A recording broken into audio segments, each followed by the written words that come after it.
අයිබෝන් ඕ චුට්ටක් ඉන්න මේ වීඩියෝ එක බලලා යන්න.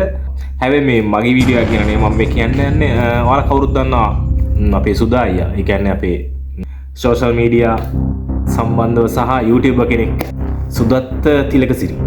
හරි මම දැක්ක ඉවරේදී පොඩි වීඩියෝ එකක් අපි චුට්ටක් එක අහලා මෙමුද? බලන්න මේ වීඩියෝ එක. මෙතන තියෙන බැරෑරුම්කම තමයි ප්‍රාදේශීය සභාව ඇතුළට ඇවිල්ලා ආයුධ සන්නද්ධව සැසිවාරයේ තියෙනකොට එතනට ඇවිල්ලා වෙඩි තියලා යන්න සයිස් එකට රට තියනවා කියලා කියන්නේ ඒක ඒ හැටි සුබවාදී දෙයක් නෙමෙයි. දැන් අර දවසේ වෙඩිල්ල නම් ඉවර වුණා. නමුත් තාම මේක ඉවරයක් නෑ. ඉතින් කොහොම වුණත් මේවා ඉවර කළ යුතුයි.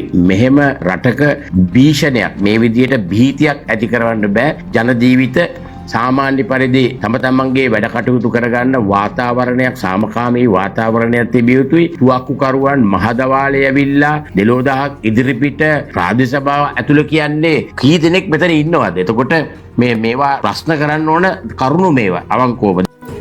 ඉතින් අපි විදේශ රටක හිටියත් විශේෂ සෝෂල් මීඩියා අපි යූස් කරනවානේ. සුදා ඉතින් ජාතික ආරක්ෂාව පිළිබඳ කතා කරනවා. හැබැයි මම නම් අහලා තියෙන්නේ සුදාය කියන්නේ සෝෂල් මීඩියා YouTube එක හරහා එන ආණ්ඩුවට පක්ෂපාතීව වැඩ කරනවා කියලා තමයි. සුදත් තිලකසිරිය කියන සුදායට මම කියන්නේ වැරද්දක් දකිනවා නම් ඒ වැරදි පැත්තට ඇඟිල්ල දික් කරන්න. එච්චරයි. දක්ෂතාවය තියෙනවා. පොඩි ඔඩියන්ස් එකක් තියෙනවා. ඉතින් ඔයාගේ ප්ලැට්ෆෝම් එකේ ලොකු දේවල් කරන්න පුළුවන්. ඉතින් ඒක නිසා මම කියන්නේ වැරද්දක් දකින්නේ කොතනද? අන්න ඒ පිළිබඳව කතා කරන්න. හරි එහෙනම් ජය වේවා. Netsit YouTube channel එකත් subscribe කරලා තියාගන්න. එහෙනම් ජය වේවා.